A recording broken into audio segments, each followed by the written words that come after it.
Bernard de Montréal, Par-delà le mental. Chapitre 19. La polarité du mental. Le mental se meut suivant des longueurs d'onde d'énergie, variant selon l'alignement causal entre l'émotion et la pensée. Dans ce processus, les canaux mentaux supérieurs demeurent imperceptibles en raison de la difficulté avec laquelle le champ d'énergie du mental défléchit les pensées ou les motifs qui engendrent des habitudes ayant marqué son développement. Il en est ainsi en raison de l'incapacité du mental à mettre un terme à la polarisation de pensées conditionnées par les émotions, devenue la matière première de la personnalité subjective. Le mental inconscient est une expérience inférieure du moi, jusqu'à ce qu'il ait élargi son champ de compréhension au-delà du cautionnement idéationnel de la société contemporaine. Par l'imposition d'un miroitement d'uniformité à la pensée, la société encourage le développement égocentrique de la conscience aux dépens de la centricité créative. Cette inconscience au sein du mental entrave l'accès du penseur à un registre supérieur de la pensée qui mettrait naturellement un terme aux valeurs submentales réunies qui immobilisent la pensée par rigide coercition. Le processus inconscient de la pensée crée une polarité au sein du mental, empêchant le moi de comprendre la réalité interdimensionnelle. Nous faisons l'expérience du mental, mais nous ne nous relions pas à son niveau créatif supramental. Nous sommes inconscients de sa source et luttons contre elle tout au long de la vie inconsciente. Le mental devient un champ de bataille lorsque nous échappe la compréhension de son relais à d'autres niveaux, visant à lui empreindre une vibration de la pensée afin d'éliminer les motifs de la pensée dépourvus de sens réel. Nous abordons le sens à un niveau émotif plutôt que d'après un réseau mental supérieur, le réduisant à un système de valeurs subjectives qui polarise constamment le mental inconscient par une dérive de la réalité. La polarité divise le moi selon des lignes de force émotionnelles qui disloquent l'unité de la conscience, privant le moi de réponses issues de niveaux libres de la polarisation. Ceci fait pression sur le moi, vers un état subjectif plutôt que créatif ou intégré. Dans l'environnement des êtres pensants en tant que masse, l'évolution est très lente en dépit des avancées scientifiques périphériques. Le conflit surgit des polarités résidant au sein du mental collectif qui féconde des forces visant à maintenir le statu quo plutôt qu'à accorder la liberté à des niveaux créatifs supérieurs. Pour cette raison, l'évolution psychique du mental ne peut avoir lieu que sur une base individuelle. En tant qu'individu, l'homme peut se projeter par-delà les limites de la banque mémorielle collective. Le mental en évolution éloigne psychiquement des individus distincts de la masse conformante. Il n'est guère suffisant en termes évolutionnaires d'élever la conscience à un niveau d'utilité sociale tout en emprisonnant des générations entières dans des idées historiquement polarisées. Le fait d'évoluer vers une conscience plus individualisée porte la pensée créative au mental, abattant le mur qui mène à la communication avec des niveaux interdimensionnels. La pensée consciente de soi se voit transmutée en communication consciente, ce qui requiert une profonde altération des habitudes de la pensée de la part de ceux qui auront progressé en épousant des lignes d'évolution qui se trouvent à l'écart des limites de la pensée involutive. Il est inévitable que la pensée élargisse sa fonction psychique, de l'étape réflexive à l'étape communicative. Seule la polarité de son énergie émotionnelle l'abaisse au niveau égocentrique du jeu inconscient. Alors que le mental accroît la portée de sa conscience, les motifs individués ou créatifs de la pensée deviennent des habitudes involutives. On constate alors que la fonction réflexive de la pensée participe d'un système inférieur appartenant à une race humaine n'ayant pas encore assumé le plein contrôle de son destin. La vraisemblance de la réalité interdimensionnelle est à la mesure des limites du mental. La pensée n'est guère un absolu alors que l'interdimensionnalité l'est. Nous avons été conditionnés à concevoir la pensée en tant que preuve d'identité propre. Éloignée de la source de l'identité de l'être, elle est un processus de communication au plus haut niveau de la conscience et ne devient centrée sur soi que lorsque son énergie se voit sapée par les forces émotionnelles qui sous-tendent sa structure psychique. Le « je pense donc je suis » de Descartes décrit un aspect primitif de la fonction de la pensée. La pensée interdimensionnelle a la fonction télépathique de dépolariser le mental, de l'ouvrir à son principe créatif.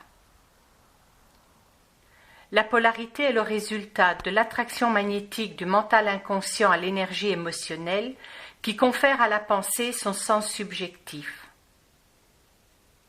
Lorsque le mental est élevé en conscience, la polarité augmente à son point de tension ultime alors qu'il lutte pour pénétrer la zone interdimensionnelle de la pensée, c'est-à-dire la communication mentale supérieure. La lutte pour la survie égocentrique culmine à ce point dans l'évolution du moi vers un niveau mental supérieur. La polarité maintient le mental dans un état d'équilibre fictif. L'absence de polarité détruit l'équilibre réflexif de manière à en créer un autre, inconnu à l'ego dans son expérience collective de la pensée. Le point de rupture de la polarité est l'écueil que doit connaître la conscience afin qu'elle puisse se prolonger vers des systèmes de pensée supérieurs où elle peut participer au savoir inconditionné. Le mental humain est rempli d'idées polarisées. L'ego non individualisé est incapable de se dissocier de leur pouvoir en raison des valeurs submentales rattachées aux pensées en soi.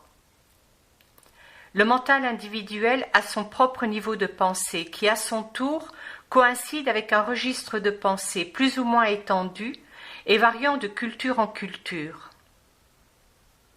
Lorsqu'il s'éloigne de la pensée cultivée, il perd le soutien psychologique que procurent les idées conditionnées. Il entre dans un état mental qui éprouve son habileté à se tenir droit, seul au-delà des notions polarisées. Ceci pousse son individualité à ses limites, éprouvant ses ressources internes au-delà des idées socialement conditionnées qui entretiennent l'égocentricité et qui structurent la personnalité. L'homme nouveau sera muni d'un mental qui accédera à l'avenir de la pensée en soi. Ceci lui permettra de se relier à des systèmes supérieurs de connaissances et de les adapter en temps voulu à son expérience contemporaine, sans causer un déséquilibre inutile. Le fait d'accéder à l'avenir de sa pensée lui permet d'évaluer le système de pensée de sa civilisation et d'extrapoler de nouvelles idées, servant de base à la perception pour un développement personnel successif. La polarité inexistante au sein de son mental le laisse libre de savoir sans devoir prouver. Ceci crée d'emblée une angoisse psychique qui accroît la profondeur de son registre systémique avancé de pensée. Du moment où il fait consciemment interface avec des systèmes de pensée supérieurs, ainsi qu'avec les prépersonnalités qui les activent depuis le plan mental, sa conscience égocentrique se dissout et une identité réelle se développe à partir de la rencontre interne. Son mental cesse d'être polarisé et la conscience cellulaire entame son travail, c'est-à-dire son processus de croissance régénérateur. Le lien astral est ainsi rompu et le lien éthérique est établi. Il aura ainsi substitué sa personnalité par sa vraie personne. La polarité du mental accroît le vide que connaît l'homme par rapport au moi. Elle entretient les fonctions mentales inférieures et empêche que l'ego revête les aspects psychologiques et psychiques de sa structure mentale. Une fois que le mental a été dépolarisé par l'élévation du plafond de la pensée, le moi fait l'expérience du contact psychique avec des plans d'intelligence se trouvant intimement liés à sa propre réalité. Il commence à voir la vie mentale comme un processus plus subtil que ce que la pensée subjective aurait pu lui révéler. il en vient à réaliser très tôt que toute la base de la pensée subjective est parsemée d'illusions qui dissimulent parfaitement la nature cosmique de la conscience. La plus méconnue des dimensions humaines est celle de la pensée en soi. La condition polarisée de la pensée est ce qui transforme le mental en une forteresse de conscience inférieure, ne pouvant traiter avec la vie en tant que continuum d'énergie se mouvant depuis les niveaux éthériques de la réalité vers les niveaux matériels. Le processus interdimensionnel de la vie est étranger à la conscience subjective. L'être involutif n'a jamais utilisé sa faculté de penser intelligemment dans le but d'explorer sa relation avec un ordre supérieur se trouvant en fait à être le sien. Par conséquent, il est demeuré prisonnier de sa sphère inférieure et a traité avec la vie d'un point de vue purement expérientiel ou karmique. Il est né dans le monde sans connaissance de sa source ou de son origine. Totalement dépendant du système subjectif de la pensée, imposé à son mental à travers le plan astral de sa conscience, il n'a jamais pu déployer la réalité de son mental au-delà du niveau spéculatif. La polarité de la pensée a maintenu la conscience dans le ventre de la civilisation, où la mémoire de la race constitue l'unique point de référence. La polarité a diminué la stature cosmique de l'homme si systématiquement qu'il s'est depuis longtemps égaré des domaines de vie et d'intelligence qui apparaissent incongrus à sa perception rationnelle et erronée de la réalité. La polarité du mental dissimule d'autres dimensions de la réalité qui confèrent un sens cosmique à la vie. À travers les émotions de la pensée, la conscience est polarisée et l'identité perdue. La conséquence inéluctable est l'incapacité de régénérer les corps inférieurs à l'aide d'une énergie libre des égrégores astraux. L'évolution portera à l'attention humaine le fait que la nature n'est guère dictée à partir des plans inférieurs, mais bien à partir des plans mentaux supérieurs de la vie. L'involution a entravé l'accès du mental humain aux dimensions réelles de la pensée en soi. L'évolution imposera la communication avec les dieux au niveau du mental humain. Les religions naïves et les sciences matérialistes constituent une entrave à la liberté universelle qui ne peut être atteinte qu'individuellement. Dans cet ordre des choses, la polarité doit être vue comme un mode dualiste de perception qui accroît la dépendance de l'ego par rapport à des valeurs collectives. Ces valeurs ne sont guère créatives elles-mêmes. Elles peuvent être utiles socialement, mais elles sont dégénératives d'un point de vue purement conscient. La polarité affaiblit la saisie du sens universel par l'homme, mettant en exergue l'importance des émotions dans la structure du sens. Alors que l'homme devient conscient, le sens passera d'un niveau émotionnel à un niveau mental, ayant cessé de se référer à l'inconscience de la race. Le sens ne sera plus tiré de l'expérience involutive. Il se développera de l'intérieur et ne déformera plus la réalité, laissant le moi libre des perceptions qui ne tiennent pas compte de son identité.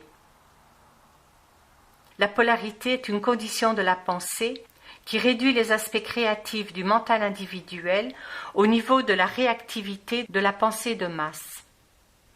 Elle empêche le moi de trouver son propre centre. Elle aliène une relation de dialogue avec l'ajusteur de pensée, rompant le lien sustentateur avec la pure conscience des plans supramentaux. La participation consciente à la réalité interdimensionnelle est suspendue, alors que le moi fait face à la vie seule, sans soutien interne. La polarité impose à la psyché une condition de pensée qui force l'ego à spéculer sur la nature de la réalité, plutôt que de pouvoir s'y référer, de manière à accroître son niveau de conscience et de la porter à un plan de connaissance qui harmoniserait la dimension physique à celle de l'esprit ou du mental. La nature de la réalité interdimensionnelle contrecarre toute interprétation subjective de ces lois cosmiques. Le moi doit être suffisamment mature pour incorporer ces principes sans les spiritualiser naïvement, ce qui entraverait une approche clairvoyante de sa dimension occulte. La polarité de la pensée retarde la maturité, car elle contraint l'ego à dépendre de la relativité négative-positive de valeurs inhérentes à la pensée subjective. Pour appréhender la réalité interdimensionnelle, la pensée doit être élevée jusqu'à ce que la vérité cesse d'être un but en soi, mais plutôt une évidence créative objective de la découverte psychique du mental. Ceci constitue une entreprise invraisemblable lorsque considérée d'un point de vue purement scientifique et méthodologique. La polarité de la pensée entrave l'accès au vide qui, de par sa nature, peut infuser le mental d'énergie créative indisponible au niveau subjectif polarisé. La polarité, d'un côté, protège l'ego du choc d'un contact direct avec le vide et ses systèmes supérieurs de communication, qui relègue la pensée à un niveau secondaire dans l'étude de la réalité. Or, en tant que telle, elle devient aussi une limite. La recherche de la vérité dualiste, un élément distinctif de la civilisation, contraint l'ego à spéculer sans fin sur la nature de la réalité, l'une des raisons pour lesquelles l'homme moderne, en dépit de ses avancées technologiques, demeure ignorant des lois plus éthérielles de la vie, de la mort et de l'immortalité dans l'univers. La connaissance d'autres niveaux ou plans de vie intelligents au sein de l'évolution systémique demeure inaccessible pour lui en raison de son incapacité à apaiser le processus de sa pensée et de ses polarités. L'évolution dépolarise la pensée et l'élève à un niveau d'une telle vibrance que l'ego n'est plus en mesure d'interférer avec sa nature universelle. La mémoire involutive constitue une barrière artificielle à l'encontre des systèmes de pensée supérieurs. La mémoire ne participe pas simplement de la nature de la dynamique du mental, mais elle constitue également une force qui empêche le moi de se mouvoir vers des systèmes de pensée supérieurs en raison du contenu émotionnel de la pensée inférieure qui la peine à neutraliser, de crainte de perdre contact avec sa propre réalité subjective. L'empreinte de la réalité subjective constitue une totale sécurité psychologique en dépit des illusions qui la soutiennent. L'homme n'est pas prêt à échanger son fondement psychologique pour un fondement purement psychique, dont la réalité à ce jour demande à être confirmée à travers l'expérience personnelle ou la communion collective. Le fait de se mouvoir d'un niveau polarisé de pensée vers un niveau non polarisé implique de profonds changements dans la psychologie du moi. Ce n'est qu'à travers le processus évolutif, si essentiel à l'équilibre psychique et psychologique de l'individu, que cette maturité psychologique sera possible, alors qu'il accédera à des domaines à ce jour inaccessibles au mental humain. Dès lors que le mental est dépolarisé, la psyché se règle graduellement sur des pensées n'étant plus liées à la convention. Il enregistre des idées n'étant en rien reliées à la mémoire de la race. Il assiste le moi par la réception d'idées dont la nature expose la réalité systémique et ses mystères. Ce savoir augmente jusqu'à ce qu'il atteigne une zone libre au sein de laquelle le mental a l'habileté de se délier des anciennes doctrines afin de ne jamais retourner à son involution précédente qui nia à l'ego le souffle de vie.